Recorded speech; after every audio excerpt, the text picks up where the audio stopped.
Salut, c'est Jordi. Aujourd'hui, je vais vous parler de la structure des émotions, un travail fait par Leslie Cameron Mandler et Michael Lebow. Voilà, ils ont repéré dans les structures mentales d'un individu qu'est-ce qui composait les émotions et effectivement en coaching et particulièrement en PNL, en bougeant certains métaprogrammes, on va se rendre compte que ça a automatiquement un impact sur les émotions pour le client. Il suffit simplement de savoir les modéliser, de savoir les repérer. Alors, donnons un exemple, le cadre temporel. Dans le cadre temporel, une personne va soit regarder les événements de son futur, soit ce qui se passe aujourd'hui dans son présent, soit ce qui se passe dans son passé. La peur, l'anxiété, l'angoisse, on est automatiquement dans un cadre temporel futur. S'il s'agit de regrets, de culpabilité, on va être dans un cadre passé, et s'il s'agit d'émotions comme de l'ennui par exemple, on est beaucoup plus sur un cadre temporel présent. Alors effectivement, si la personne ressent du regret et de la culpabilité et qu'on change le cadre temporel et qu'on l'amène par exemple sur du futur en lui disant « Tiens, et de ce que tu as fait hier et de ce que tu voudrais en tirer comme leçon expérience pour ne pas refaire la même chose dans le futur, qu'est-ce qui se passerait de différemment dans le futur ?»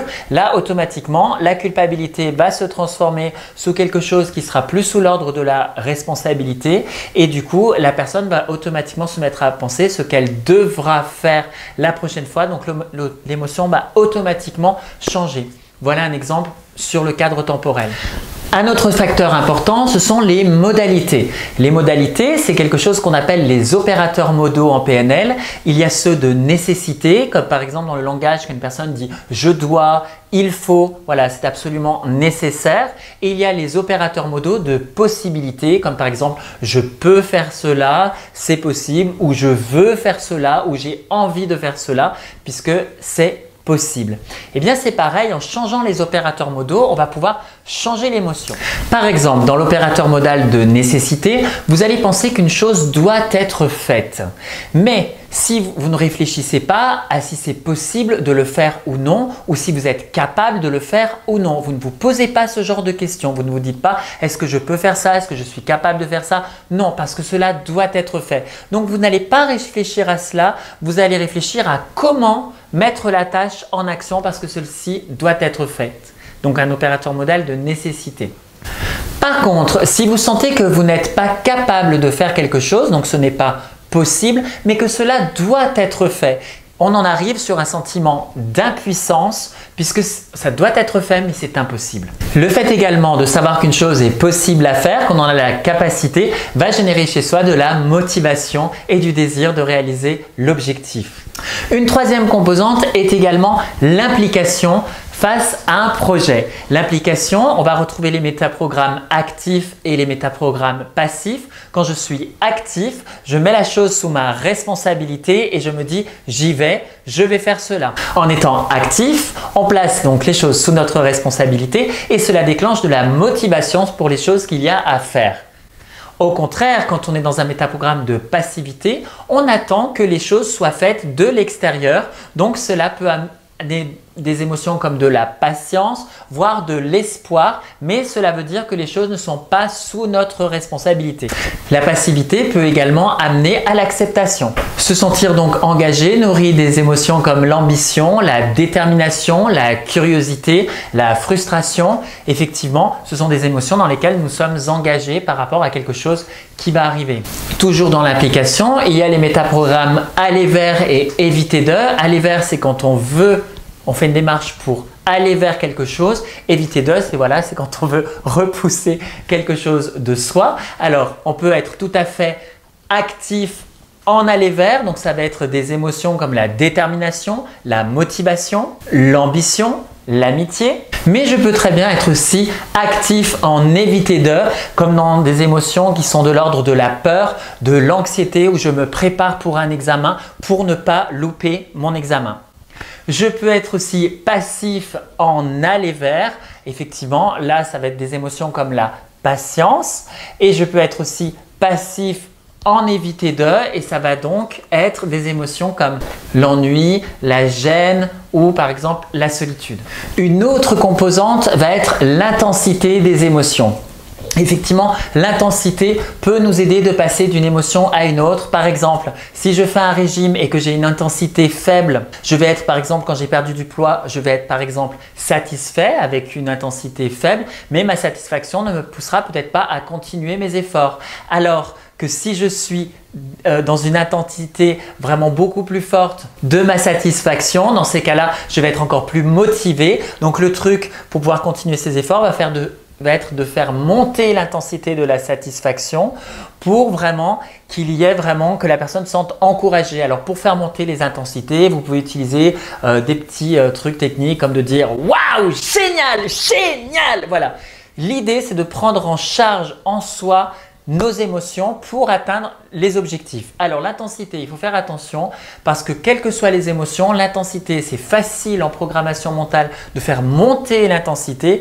Par contre, c'est comme le sel et le poivre, c'est difficile une fois que c'est en haut de faire redescendre l'intensité. Parfois, ce n'est pas toujours au top d'avoir une intensité très haute. Pensons par exemple à une rencontre amoureuse où vous ne savez pas les sentiments de votre partenaire et où vous-même vous êtes déjà super haut.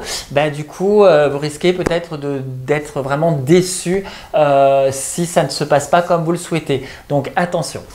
Encore un autre élément dans les stratégies mentales, c'est les éléments de comparaison. On appelle ça en PNL le filtre match et le filtre mismatch. Le filtre match, c'est quand on voit tout ce qui est positif, tout ce qui est là, tout ce qui est présent, voilà, les choses qui vont nous être utiles et nous servir et qui vont satisfaire nos critères. Le filtre mismatch, c'est au contraire quand on va voir tout le négatif et tout ce qui ne satisfait pas nos critères. Là, dans ces éléments, dans ces métaprogrammes, ça peut complètement effectivement influencer nos émotions. Je peux très bien être match sur moi et mismatch sur les autres. Dans ces cas-là, ça va entraîner de la prétention puisque moi je suis bien mais les autres ne le sont pas. Je peux très bien aussi être match sur les autres et mismatch sur moi. Si je suis match sur les autres, je vais dire « Oh là là, mais eux ils y arrivent, mais comment ils font, c'est génial, qu'est-ce qu'ils ont du talent, etc. » Mais mismatch sur moi, je vais dire « Ah mais moi je ne suis pas capable, donc je peux me sentir découragé, je peux me sentir dévalorisé avec un match sur les autres et un mismatch sur moi. » Comme je peux aussi être mismatch sur les autres et mismatch sur moi et là, il n'y a rien qui va et je suis en colère et je suis dégoûté et on en arrive à des positions de vie moins qu'on retrouve aussi en analyse transactionnelle. Et je peux aussi être match sur les autres et match sur moi et là, ça va me donner envie de créer des projets, de construire et de trouver les partenaires avec qui ça peut vraiment bien se passer. Un autre paramètre, c'est le tempo de l'émotion. Effectivement, des émotions ayant un tempo plutôt lent comme la patience, voilà, la sérénité, le calme, voilà, avec un tempo lent, ça permet d'avoir ce type d'émotion qu'un tempo beaucoup plus rapide, d'avoir des énergies vraiment qui vont en avant, qui sont motivées, qui sont déterminées et qui foncent. Alors, dans la physiologie, vous allez voir que les personnes qui effectivement sont plutôt calmes et bien du coup dans leur vie elles ont du mal à vraiment passer à l'action et à se motiver alors qu'au contraire la patience, l'écoute, ça sera plutôt des qualités chez elles et des gens qui ont un tempo très rapide, du coup ils seront très impatients mais par contre c'est des fonceurs pour atteindre leurs objectifs. Ils y vont. Alors voilà, c'est intéressant de voir en soi-même comment jouer avec son tempo pour jouer avec nos émotions. Essayez de vous motiver si vous vous êtes juste réveillé le matin, que vous êtes plutôt calme, etc. Essayez de vous sentir motivé quand vous avez ce tempo-là. Inversement, essayez de vous sentir patient et à l'écoute de quelqu'un si vous avez un tempo où vous êtes hyper speed et hyper pressé. Voilà, c'est juste impossible à faire. Donc le tempo est un facteur dans les stratégies mentales qui est important pour changer les émotions. Encore un autre facteur, la taille du découpage de l'information. Dans la taille du découpage, je peux voir les choses en grand. Donc quand je vois les choses en grand, je vois un projet très vaste ou je peux avoir une taille de découpage petite et là je vais aller beaucoup plus sur les détails. L'irritation, la colère, souvent c'est du taille de découpage petit parce que j'ai vu un comportement ou quelque chose sur lequel je focalise et qui m'a irrité. Donc dans ces cas-là, ce qui est préconisé, c'est d'aller faire un découpage plus large pour regarder dans la personne qui vous agace, dans son ensemble, a-t-elle d'autres qualités? Fait-elle toujours ces comportements? Y a-t-il pas d'autres choses qui sont utiles et agréables dans votre relation? Un découpage plus large va permettre de sortir de ces émotions. Inversement, si vous avez un objectif qui est important pour vous mais que vous avez un découpage très large, dans ces cas-là, vous allez voir toute la somme de choses à faire, toute la somme de travail, d'informations à apprendre, et un découpage très large peut au contraire complètement vous démotiver face à ce qu'il y a à faire. Dans ces cas-là, un découpage petit sera préconisé parce qu'en voyant les petits objectifs pas à pas en petit à petit, vous allez pouvoir vous sentir capable d'effectuer votre tâche. Voilà, donc si on s'amuse un petit peu avec toutes ces stratégies mentales, on peut voir que les émotions comprennent bien toute cette structure-là. Par exemple, quelqu'un qui est léthargique, dans son application, il va donc être passif dans ses métaprogrammes. Également dans les modalités, ça sera « je dois le faire ». C'est nécessaire, mais en termes de possibilités, je n'en ai pas vraiment envie. Voilà, on va avoir un rythme physiologique qui va être plutôt lent dans la léthargie. Et regardez comment, en jouant avec ces structures mentales, on peut faire passer par exemple une personne de la léthargie à la curiosité, juste en changeant le métaprogramme passif-actif. Passif en léthargie, je deviens impliqué en étant actif. Dans ces cas-là, c'est sous ma responsabilité ce qu'il y a à faire, donc je deviens beaucoup plus engagé. Je change également mon tempo, qui est passé de lent à quelque chose de plus rapide, donc actif avec quelque chose de plus rapide. On change la modalité de possibilité, c'est je veux, je peux le faire.